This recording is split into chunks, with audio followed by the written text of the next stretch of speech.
Hast du dich jemals gefragt, warum du eigentlich alles richtig machst?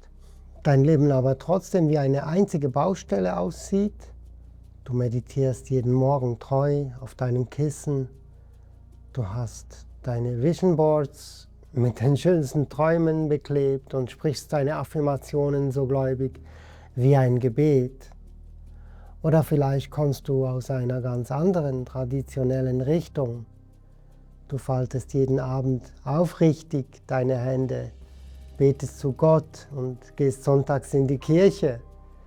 Doch egal, auf welchem dieser Wege du wandelst, dein Alltag steht still, starr, wie eingefroren in einem See aus Blei. Du wartest. Du wartest auf das große Zeichen. Du wartest auf den Shift. Du wartest auf Gott, das Universum oder das Schicksal. Wenn du dich gerade maßlos erschöpft fühlst, weil scheinbar niemand, einfach niemand auf dich hört, dann lass uns heute genau hinsehen. Zusammen entdecken wir, was dein Leben wieder in Schwung bringt. Lass uns zuvor betrachten, was absolut nicht funktioniert. Das Ziel ist es, dass du die nackte Wahrheit erkennst, so dass du sie ab heute zu deinem allerwichtigsten Partner machen kannst. Heute lüften wir den Schleier über einem der grausamsten aller spirituellen Missverständnisse. Wenn du in den nächsten Minuten bei mir bleibst, wirst du nicht nur verstehen, warum deine Bestellungen beim Universum bisher oft im Nichts verpufft sind oder warum Gott scheinbar schwerhörig deine Gebete ignoriert. Wir schauen uns die reine Physik hinter den Wünschen an. Du wirst heute den Mut finden, deinen ersten, echten Schritt in die Freiheit zu gehen. Wir reißen heute alle Mauern aus Nebel ein. Genau jetzt. Bist du bereit?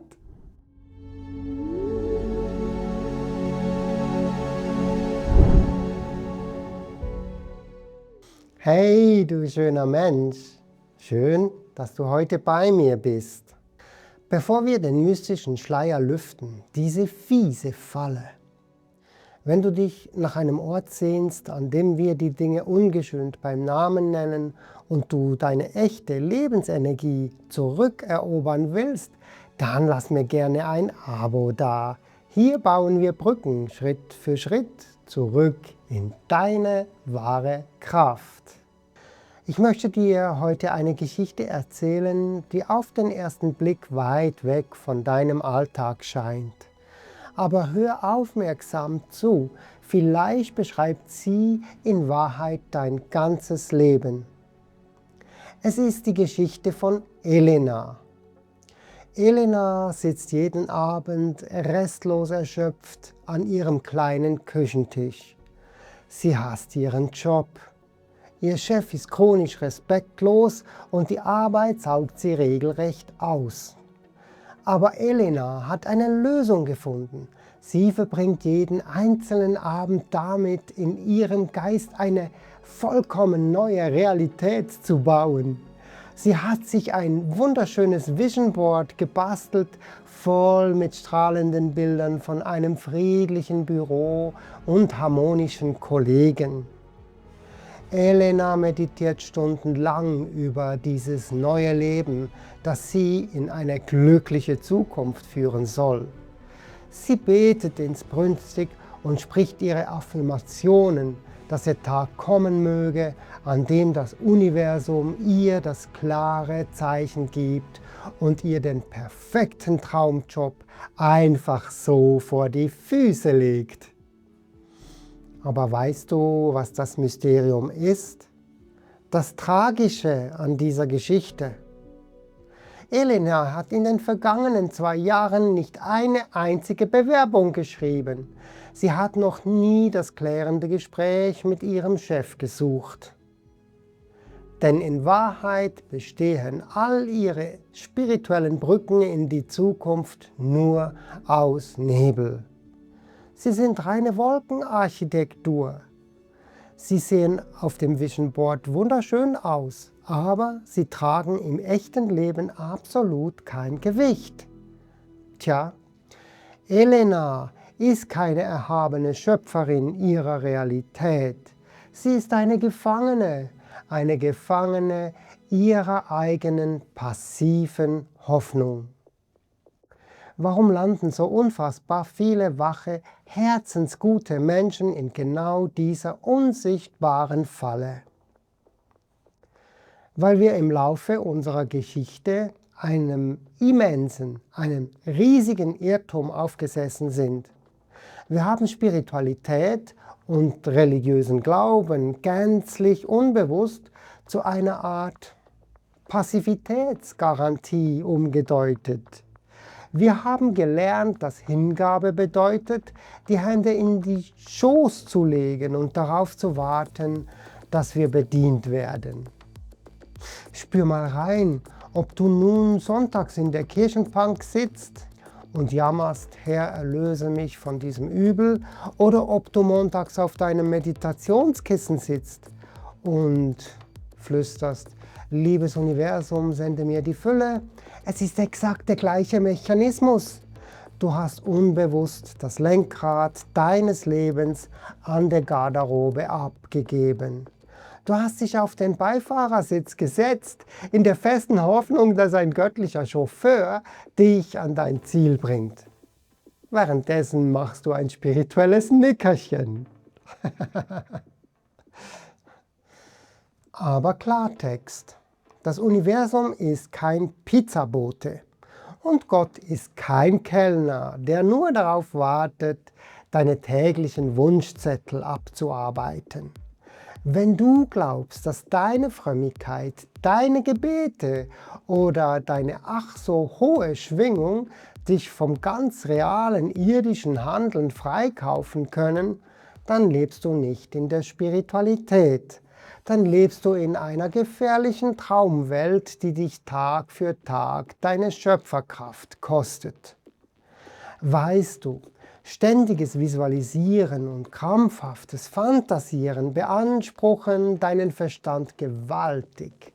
Dein Gehirn läuft auf Hochtouren, um eine Realität zu simulieren, die im Außen gar nicht existiert.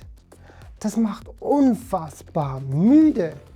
Es saugt genau jene wertvolle Kraft ab, die dir an anderer Stelle für dein echtes, alltägliches Leben fehlt. Das ist der direkte Weg in ein Burnout. Das bittere Resultat dieses ewigen Wartens ist eine schleichende, bleiernde Erschöpfung. Eine Müdigkeit, die nicht von körperlicher Arbeit kommt, sondern vom Stillstand. Wir tarnen diese Erschöpfung dann oft als spirituelle Prüfung oder haben bestimmt schon von einem spirituellen Konzept gehört, das unsere Müdigkeit perfekt erklärt, anstatt dass wir uns endlich bewegen. Denn in Wahrheit wirst du einfach nur zur Marionette deiner eigenen Erwartungen. Wer immer nur auf ein Wunder wartet, macht sich unweigerlich abhängig von Faktoren im Außen, die er absolut nicht kontrollieren kann. Du wirst zum geistigen Bettler, der konstant nach oben schielt und leise fragt, wann bin ich dann endlich dran? Habe ich nicht genug gebetet? Habe ich nicht genug manifestiert? Das ist der absolute Tod deiner inneren Freiheit. Du verlierst dein Rückgrat, weil du denkst, dass dein Glück nur von der Gnade einer fremden Instanz abhängt. Dabei spielt es absolut keine Rolle, an wen du die Verantwortung für dein Leben abgibst. Ob du auf ein kosmisches Wunder hoffst, darauf wartest, dass ein Arzt all deine Probleme für dich löst, oder darauf vertraust, dass eine rettende Organisation sich schon um alles kümmern wird. Jede Form von blinder Abhängigkeit macht dich klein und raubt dir deine natürliche Lebensenergie. Und hier kommt der Zwick, der wehtun darf. Den musst du aushalten, wenn du wirklich frei werden willst. Das Universum schuldet dir rein gar nichts. Deine Zukunft wird nicht durch das erschaffen, was du dir noch so intensiv wünschst oder visualisierst. Sie wird einzig und allein durch das erschaffen, was du heute in genau diesem Moment mit deinen eigenen Händen und deinem wachen Geist tust oder eben unterlässt. Jedes Warten auf ein Zeichen, jede Entscheidung, etwas auf morgen zu verschieben, ist in Wahrheit eine knallharte Entscheidung für den Stillstand. Lass uns das mal direkt auf dein Leben anwenden. Spür mal kurz in dein Feld hinein. Welches Projekt, welche schwierige Entscheidung oder welches klärende Gespräch schiebst du gerade vor dir her, weil du heimlich immer noch auf eine göttliche Fügung oder den perfekten Moment wartest. Sei mutig und schreib mir dieses eine Thema mal unten in die Kommentare. Du bist damit nicht allein. Lass uns diesen Nebel da unten in den Kommentaren gemeinsam auflösen. Lass uns diese Dynamik mal physikalisch betrachten, ganz ohne esoterischen Hokuspokus. Wünschen ist ein absolut statischer Zustand. Wenn du dir etwas wünschst, signalisierst du deinem gesamten biologischen und energetischen System permanenten Mangel. Du sendest die Frequenz, ich habe es nicht, mir fehlt etwas, also benötige ich es von außen. Wünschen erzeugt keine Energie, es bindet sie. Handeln hingegen ist pure, lebendige, kinetische Bewegung. In der Physik gibt es ein eisernes Grundgesetz. Energie kann niemals vernichtet werden. Sie kann lediglich umgewandelt werden. Dein Wunsch ist dabei absolut nicht falsch. Er ist ein kostbares Signal, das dir die Richtung weist. Wenn du diesen Wunsch als Treibstoff nimmst, wenn du deinen Körper entschlossen in seine Richtung bewegst und eine echte Entscheidung triffst, dann verwandelst du geistige, unsichtbare Energie in physische, messbare Realität. Du erzeugst Reibung, du erzeugst Wärme. Du wartest nicht mehr auf ein Wunder, sondern wandelst deinen Wunsch durch dein Tun in echte Materie um. Handlung ist das einzige Gebet, das die feste Materie dieser Erde wirklich versteht. Wahre Spiritualität bedeutet nicht, dass du die Naturgesetze mit deinem Geist aushebelst. Sie bedeutet vielmehr, dass du deinen wachen Geist nutzt, um die Gesetze der Erde meisterhaft zu bespielen. Ein einziger handfester Baustein in der Materie ist heiliger als 1000 Stunden Visualisierung des Ziels im Lotussitz. Versteh mich hier bitte richtig. Ein Wunsch an sich ist absolut nichts Schlechtes. Er ist wie ein heller Funke, der dir genau zeigt, wo deine Seele hin möchte. Solange dein Wunsch nicht verlangt, dass die Welt da draußen den roten Teppich für dich ausrollt oder ein anderer Mensch dich retten muss, ist er pure, wertvolle Energie. Klage deinen Wunsch nicht an, sondern nimm ihn dankbar wahr und dann steh auf und mach dich sofort auf deinen eigenen Weg, um diesem Ziel mit echten Schritten eine klitzekleine Nasenlänge näher zu kommen.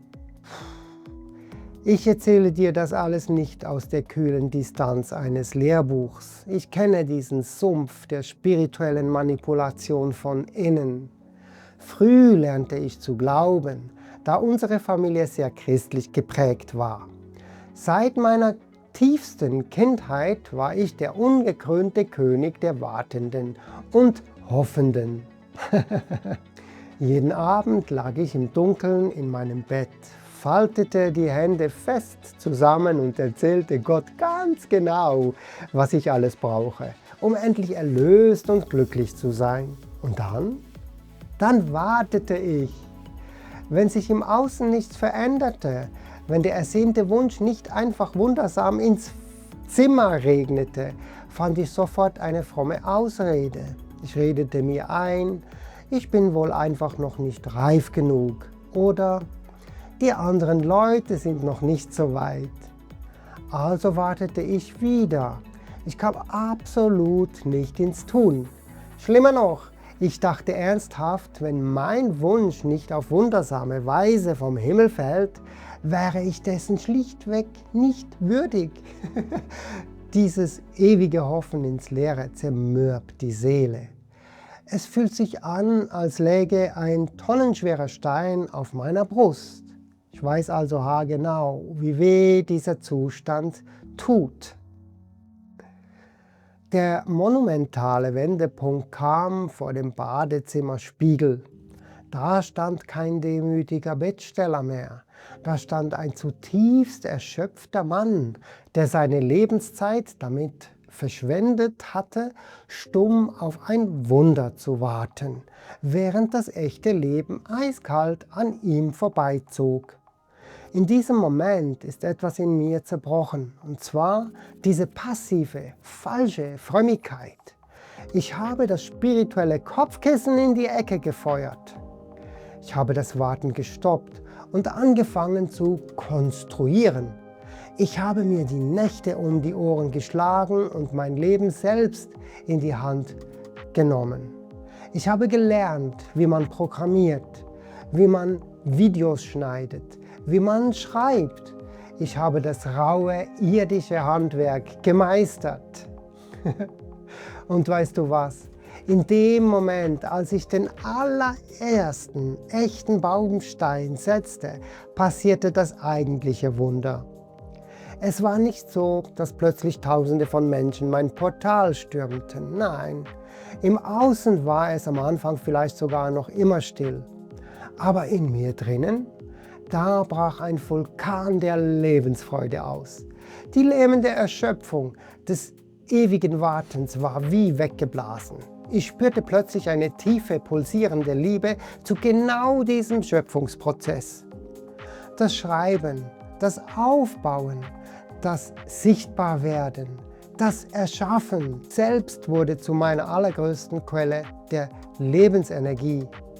Ich brauchte keinen gigantischen Applaus von außen mehr, um glücklich zu sein.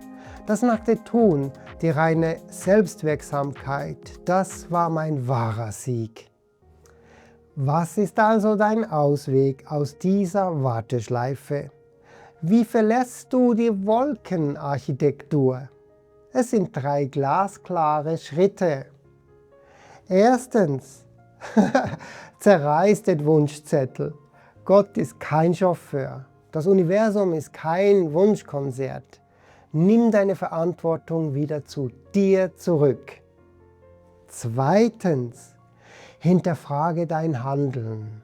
Frag dich nicht mehr, was du heute gefühlt oder gehofft hast, sondern frag dich, was hast du heute ganz konkret physisch getan, um deinem Ziel auch nur 1 Zentimeter näher zu kommen. Drittens, werde dein eigener Retter. Die Zukunft wird exakt so, wie du sie am heutigen Tag mit deinen Händen baust. Unser Leitstern auf Spirit jetzt lautet Create Your Life. Du musst deine fliegenden Visionen aus dem Himmel nehmen und sie mit deinen beiden Füßen fest auf dem staubigen Boden der Realität verankern. In dem Moment, in dem du den ersten echten Stein wirklich schleppst, passiert das größte Wunder. Es wird leicht. Die Erschöpfung fällt ab. Es ist kein Kampf mehr gegen die Realität. Es wird ein freudvoller Tanz mit der Materie. Du wachst morgens auf und fragst nicht mehr zitternd, liefert das Schicksal heute endlich? Sondern du blickst in den Spiegel und sagst mit einem breiten Lächeln, was erschaffe ich heute mit meinen Händen? Das, liebe Seele, ist die pure, unbändige Freiheit der Selbstwirksamkeit. Aber weißt du, warum wir oft davor zurückschrecken, diese echten Steine zu legen? Warum wir uns so gerne in der Wolkenarchitektur verstecken? Weil echte Tatkraft bedeutet, Kante zu zeigen. Und das stört oft die vermeintliche Friede, Freude, Eierkuchen-Stimmung in unserem Umfeld.